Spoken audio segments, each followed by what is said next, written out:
Hello friends, நம்ம மாடி தோட்டத்துக்கு தேவையான உரம் அல்லது கம்போஸ்ட்டை நம்மளே தயாரிக்கிறதுக்கு முதல்ல இந்த மாதிரி ஒரு 200 லிட்டர் ட்ரம் எடுத்துக்கோங்க. அந்த ட்ரம்மோட உயரத்துக்கு அரை அடியும் அகலத்துக்கு ஒரு அடியும் இந்த மாதிரி கட் பண்ணிக்கோங்க. கட் பண்ண அந்த பீஸை இந்த மாதிரி 3 இன்ச்சில் ஹிஞ்ச் வாங்கி அதே இடத்துல ஜாயின் பண்ணிக்கோங்க. இது திறக்கிறதுக்கு பூட்டுறதுக்கு இதையும் செட் பண்ணிக்கோங்க. இந்த வழியை யூஸ் பண்ணி தான் நம்ம உள்ளே இருக்கிற கம்போஸ்ட் எடுக்க போகிறோம். இப்போ நமக்கு கம்போஸ்ட் பின்னு தயாராகிடுச்சு. இந்த கம்போஸ்ட் பின்னு மேலே ஓப்பனில் தான் இருக்க போகுது. அதுக்காக எக்ஸஸாக தண்ணி இருந்ததுன்னா அது வெளியே வர்றதுக்கு ஏற்கனவே இந்த ட்ரம்மில் இருக்கிற ஓட்டையை பயன்படுத்தி அதே ஓட்டையில் இந்த மாதிரி நம்ம வீட்டில் இருக்கிற சிங்க் அல்லது வாஷ் பேசினில் இருக்கிற மாதிரி கப்ளிங் வாங்கி இங்கே ஃபிக்ஸ் பண்ணிக்கோங்க. அந்த கப்ளிங்க்கு நேராக அடியில் தண்ணி ட்ரெயின் ஆகிற மாதிரி ஒரு ட்ரே வச்சுக்கணும்.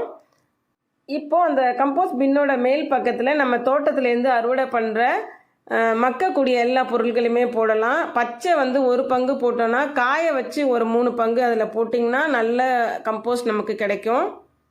இந்த அடியில் வச்சோம்ல அந்த ட்ரேயில் வடிகிற தண்ணிக்கு பேர் கம்போஸ்ட் டீ. இது ரொம்ப நல்லது செடிகளுக்கு. இதில் வர தண்ணியோட நம்ம 10 பங்கு தண்ணி கலந்து செடிகளுக்கு கொடுக்கலாம். அப்பப்போ இந்த ட்ரேவை இழுத்து பார்க்கறது நல்லது. இதில் இல்லைன்னா கொசுக்கள் ஈலாம் முட்டையிட்டு புழுக்கள் வர வாய்ப்பு இருக்குது. அதனால் அடிக்கடி இந்த ட்ரேயில் இருக்கிற தண்ணி எடுத்து யூஸ் பண்ணிவிடுங்க. அதுக்கப்புறம் அந்த ட்ரேயை க்ளீன் பண்ணிவிட்டு திரும்ப இருந்த இடத்துல வச்சிடலாம். இந்த ட்ரம்முக்கு அடியில் இருக்கிற ஓட்டையை ஒரு வால்வு வச்சு மூடிட்டு நமக்கு தேவையானப்போ திறந்துக்கிற மாதிரி மூடிக்கிற மாதிரியும் நம்ம செட் பண்ணிக்கலாம்.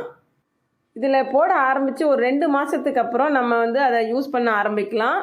அதுக்கு நம்ம இதை அப்படியே திறந்து அதில் இருக்கிறத ஒரு கொளிர் இல்லை ஏதாவது ஒரு இன்ஸ்ட்ருமெண்ட் வச்சு அதை நம்ம ரிமூவ் பண்ணிக்கலாம்.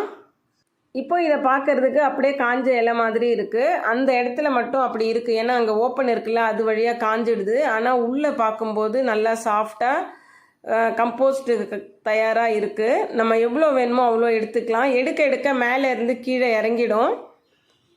அப்பப்போ இதுக்கு மேலே நம்ம போடும்போது மோர் கரைசல் இல்லை புளிச்ச மாவு, அப்படி ஈஎம்மு, வேஸ்ட் டீகம்போசரு அது மாதிரி ஏதாவது கிடைச்சா தெளிச்சுட்டே வாங்க. தெளிச்சுட்டு மேலே அது வாயில் ஒரு துணியை மூடி கட்டிட்டா போதும், எந்த புழு பூச்சிகளும் வராது. செடி வைக்கிறதுக்கு மண் கலவை தயாரிக்கும் போது இதையும் ஒரு பங்காக நம்ம சேர்த்து வச்சோன்னா செடிகள் நல்லா வளரும். அது மட்டும் இல்லாமல் இப்போ செடிகளுக்கு நம்ம கலந்து வச்சதுக்கப்புறம் காய்க்க ஆரம்பித்ததுக்கப்புறம் அதோட மண் குறைஞ்சிட்டே இருக்கும், சத்தும் குறையும். அந்த நேரத்தில் இந்த கம்போஸ்ட்டை மட்டுமே எடுத்து நம்ம கொடுக்கலாம். உங்கள் தோட்டத்தோட சைஸுக்கு ஏற்ற மாதிரி 50 லிட்டரு 100 லிட்டர் ட்ரம்மு கூட இதுக்கு பயன்படுத்தலாம். தேங்க்யூ.